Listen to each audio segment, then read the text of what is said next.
Assalamualaikum warahmatullahi wabarakatuh. Eh, Pada video kali ini kami akan melampirkan laporan proyek akhir semester pada mata kuliah pembelajaran mesin yang bertemakan membangun model prediksi berbasis machine learning untuk data dunia nyata. Dataset yang kami ambil itu prediksi gangguan tidur berdasarkan gaya hidup dan kesehatan. Dengan dosen pengampu kita, Ibu Insidini Pawas, Eskom Emkom. Adapun penyusun dari makalah ini diantaranya saya sendiri Los Prata Sembiring dengan rekan-rekan saya. Saya Muhammad Zaki Aulia Akbar. Saya Gilbert Manuel Samasya. Oke, langsung saja kita masuk ke abstrak. Gangguan tidur merupakan masalah kesehatan global yang mempengaruhi 27% populasi dunia dan berdampak signifikan terhadap kualitas hidup, produktivitas, serta kesehatan fisik dan mental. Penelitian ini bertujuan mengembangkan model prediksi gangguan tidur menggunakan algoritma supervised learning berdasarkan data gaya hidup dan kesehatan. Data sleep, health, and lifestyle dengan 374 records dan 13 features digunakan untuk memprediksi tiga kategori gangguan tidur, diantaranya non-sleep apnea dan insomnia. Metodologi penelitian ini meliputi processing data, exploratory data analysis atau EDI, implementasi empat algoritma klasifikasi, diantaranya decision tree, Kainer's Neighbors, Naive dan Support Vector Machine atau SVM, serta evaluasi komprehensif menggunakan metrik accuracy, precision, recall, dan F1 score. Nah, dari hasil penelitian menunjukkan bahwa decision tree memberikan performa terbaik dengan accuracy 89,3%, precision 0,88, recall 0,89, dan F1 score 0,88. Analisis feature importance mengidentifikasi quality of sleep sebanyak 35%, stress level 28%, dan BMI kategori sebanyak 18% sebagai faktor paling berpengaruh terhadap gangguan tidur. Model yang dikembangkan dapat diimplementasikan sebagai alat bantu screening awal gangguan tidur dalam praktik klinis dan aplikasi kesehatan preventif. Kemudian kita masuk ke bab pertama yaitu pendahuluan. Latar belakang kurang lebih sama dengan abstrak. Di sini machine learning dan AI telah menunjukkan potensi besar dalam bidang kesehatan, termasuk dalam diagnosis dan prediksi berbagai kondisi medis.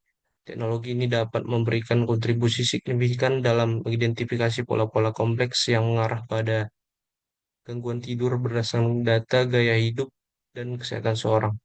Dengan membangun model prediktif yang akurat dan reliable, kita dapat membantu profesional kesehatan dalam diagnosis dini, pencegahan, dan personalisasi treatment gangguan tidur. Kita masuk ke rumusan masalah berdasarkan latar belakang yang telah dijelaskan. Penelitian ini merumuskan beberapa pernyataan penelitian utama, diantaranya yang pertama bagaimana membangun model machine learning yang dapat memprediksi jenis gangguan tidur dengan akurat berdasarkan data gaya hidup dan kesehatan individu. Yang kedua, algoritma supervised learning manakah yang memberikan performa optimal untuk klasifikasi gangguan tidur dalam konteks dataset yang tersedia. Yang ketiga, faktor-faktor atau features apa saja yang paling berpengaruh dan berkontribusi signifikan terhadap terjadinya berbagai jenis gangguan tidur. Yang keempat, seberapa tinggi tingkat akurasi dan reliabilitas model yang dibangun dalam memprediksi gangguan tidur, dan apakah model tersebut layak untuk implementasi praktis. Yang kelima, bagaimana perbandingan performa antara berbagai algoritma machine learning dalam menangani karakteristik data gangguan tidur. Oke, kita masuk ke tujuan umum, mengembangkan dan mengimplementasikan model prediksi gangguan tidur menggunakan algoritma supervised learning untuk membantu identifikasi dini masalah kesehatan tidur berdasarkan data gaya hidup dan kesehatan individu. Kemudian kita masuk tujuan khusus, melakukan analisis eksploratory komprehensif pada dataset sleep, health, and lifestyle untuk memahami distribusi data, pola, dan hubungan antar variabel. Yang kedua, mengimplementasikan preprocessing data yang optimal termasuk handling missing values, feature engineering, encoding categorical variables, dan normalisasi data. Yang ketiga, mengimplementasikan dan membandingkan performa 4 algoritma klasifikasi utama yang tadi. Kemudian yang keempat, melakukan hyperparameter tuning dan cross validation untuk mengoptimalkan performa setiap algoritma yang diimplementasikan. Yang kelima, mengidentifikasi dan menganalisis fitur-fitur yang paling berpengaruh terhadap terjadinya gangguan tidur melalui Future Important Analysis. Yang keenam, mengevaluasi model secara komprehensif menggunakan berbagai metrik evaluasi yang sesuai dan melakukan analisis mendalam terhadap hasil prediksi. Yang ketujuh, memberikan rekomendasi implementasi praktis berdasarkan hasil hasil penelitian untuk aplikasi di bidang kesehatan, termasuk manfaat teoritis. Yang pertama itu kontribusi ilmiah dan yang kedua itu metodologi penelitian, termasuk ke manfaat praktis. Yang pertama bagi tenaga medis dan profesional kesehatan. Yang kedua bagi individu dan masyarakat. Yang ketiga bagi industri kesehatan dan teknologi. Yang keempat bagi institusi penelitian dan akademik. Oke, selanjutnya bakal dijelaskan teman saya.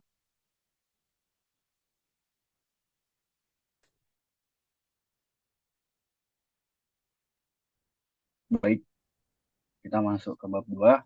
Di sini adalah landasan teori. Yang pertama, gangguan tidur. Gangguan tidur adalah kondisi yang mengaruhi kemampuan baik secara teratur. Jenis gangguan tidur utama akan diprediksi dalam penelitian ini. Jadi pertama ada sleep apnea, insomnia, dan non. Kemudian ada machine learning untuk klarifikasi. Jadi machine learning adalah subset dari artificial intelligence yang memungkinkan komputer untuk belajar dan membuat prediksi dari data tanpa diprogram secara eksplisit. Untuk masalah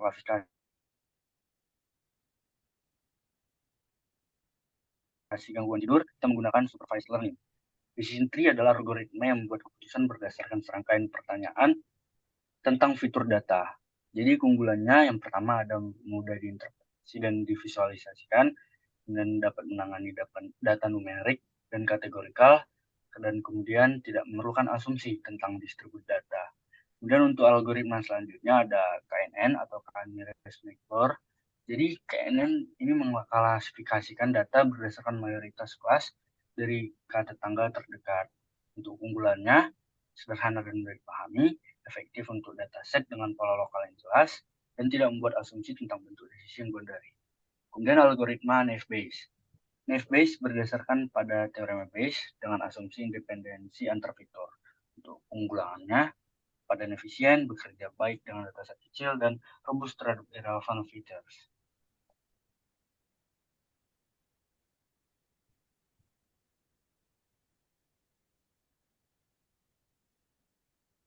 Nah, untuk algoritma berikutnya ada SVM, Super Vector Machine.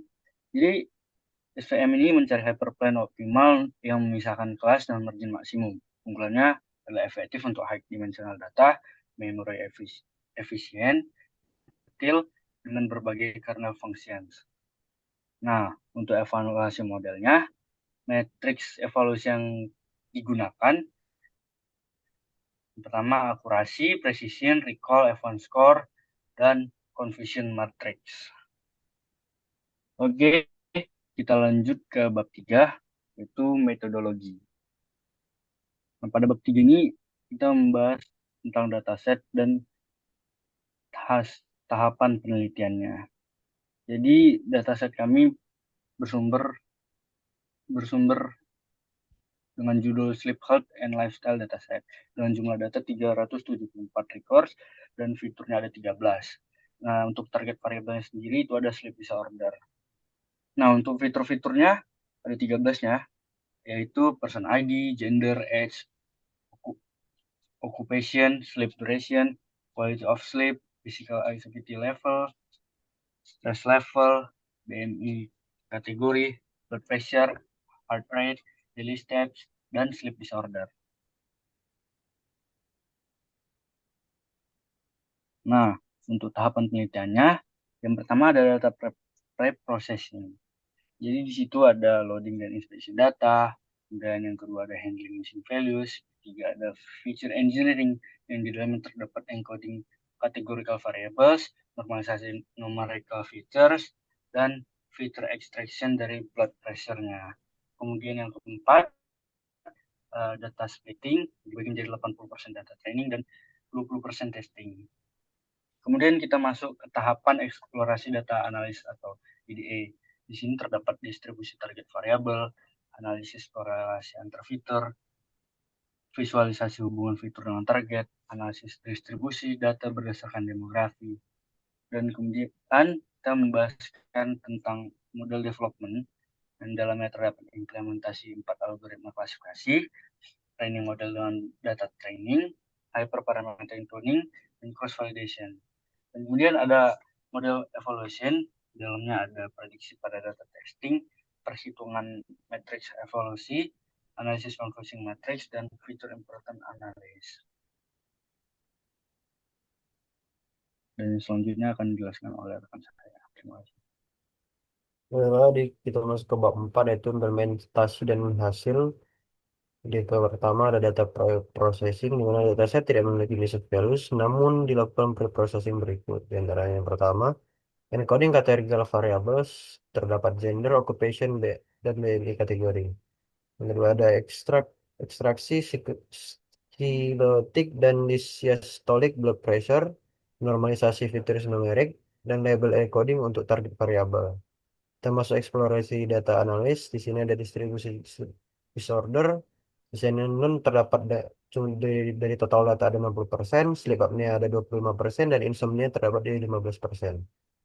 Lalu ada key findings. Yang pertama, korelasi negatif antara quality of sleep dengan stress level.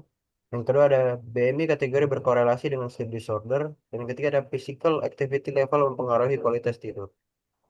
Nah, di mobility performance bisa kita lihat decision tree dengan akurasi 89,3%, precision 0,88, recallnya 0,89, F1 score 0,88, KNN 82,3, akurasi 82,7%, precision 0,81, recall 0,83, F1 score 0,82. Nefbis di akurasi 78,9%, precision 0,77, recall 0,79, dan F1 score 0,78. Dan terakhir ada SVM dengan akurasi 85,2%, precision 0,84, 0,84, recall 0,85, dan F1 score 0,84.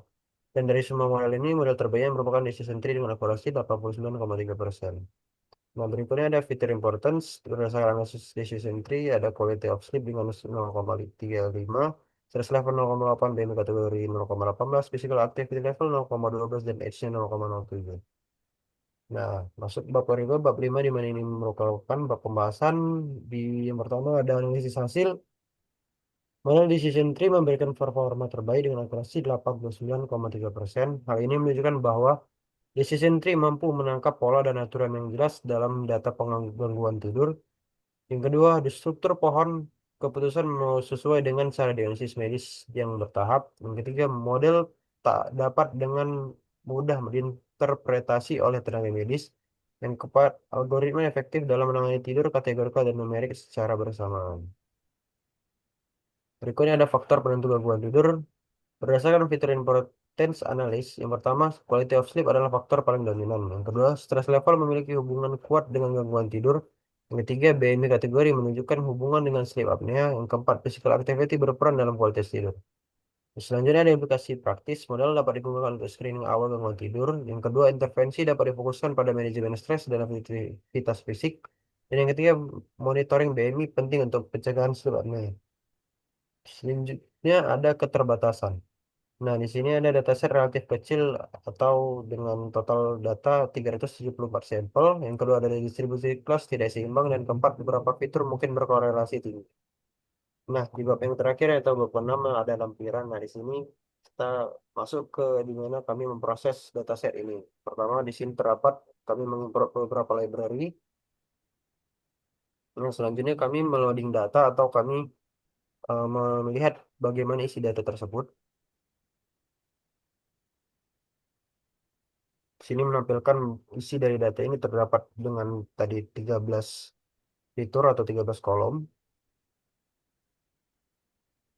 Nah, selanjutnya ada eksplorasi data analisis.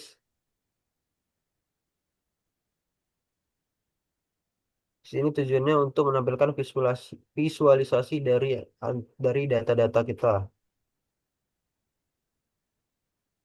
Nah, di sini kami memvisualisasinya dengan bo- menggunakan tabel dan juga di bawahnya kami menggunakan yang namanya box plot.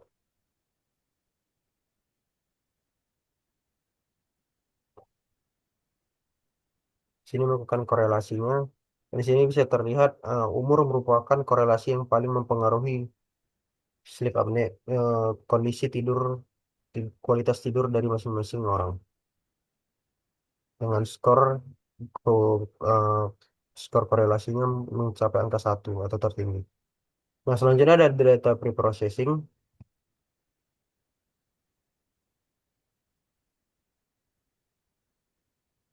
Oke, selanjutnya data pre-processing. Jadi output yang dihasilkan itu ialah label encoding untuk gender female dan male, label encoding untuk occupation itu accountant, dokter, engineer, dan sebagainya, label encoding untuk BMI kategori normal, normal weight, obses, dan overweight. Untuk target encoding insomnia, sleep apnea, dan non.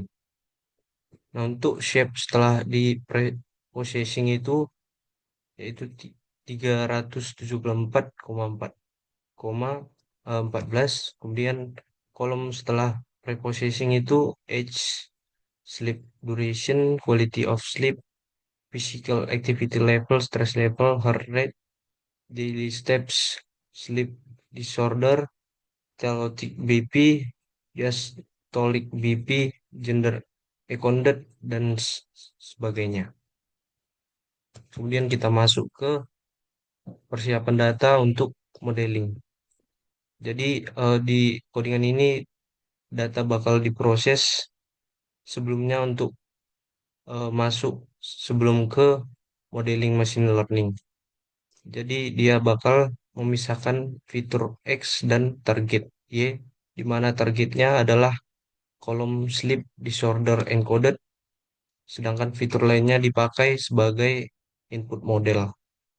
Nah, untuk eh, outputnya itu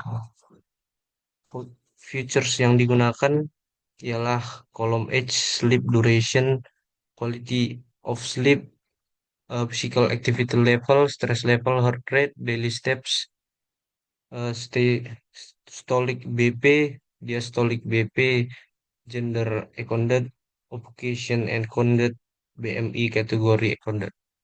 Untuk shape X itu 374 12 dan shape Y 374, data training 299 samples, data testing 75 samples, features setelah distandarisasi. Selanjutnya dijelaskan oleh Gilbert.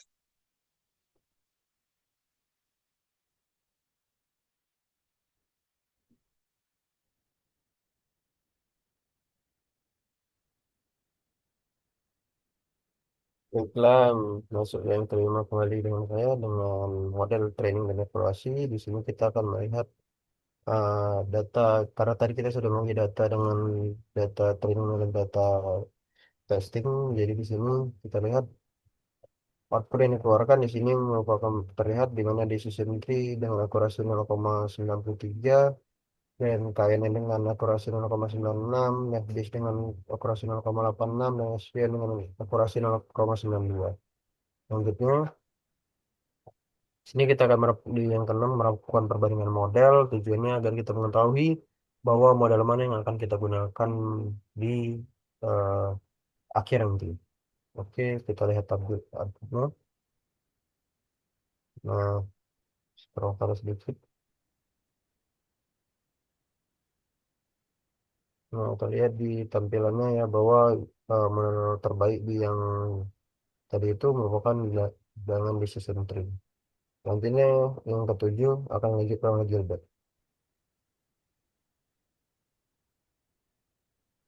Baik, saya akan jelaskan uh, fitur importance untuk decision tree. Di sini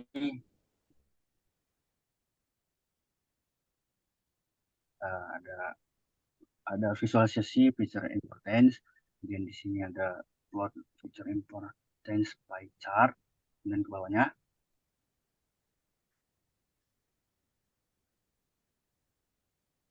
Oke, langsung saja mungkin ke visualisasinya dari saya langsung.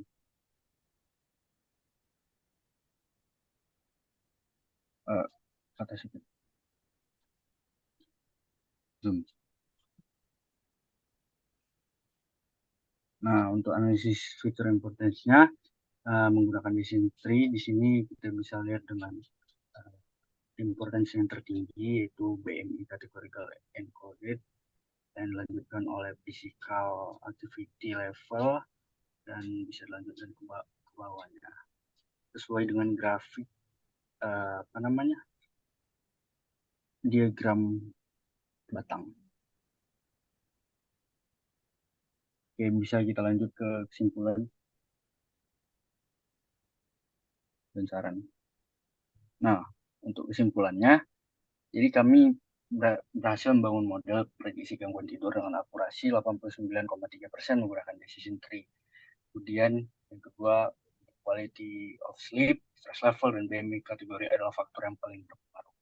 Dan model decision tree memberikan interpretabilitas terbaik untuk aplikasi medis. Dan preprocessing data dan feature engineering berkontribusi pada performa model. Nah, untuk saran untuk pengembangan model, yang pertama, menggunakan dataset yang lebih besar dan beragam. Yang kedua, implementasi ensemble methods untuk meningkatkan akurasi. Yang ketiga, feature engineering lebih lanjut. Dan yang keempat, implementasi deep learning approaches. Nah, ini untuk daftar pusaka yang kami embed.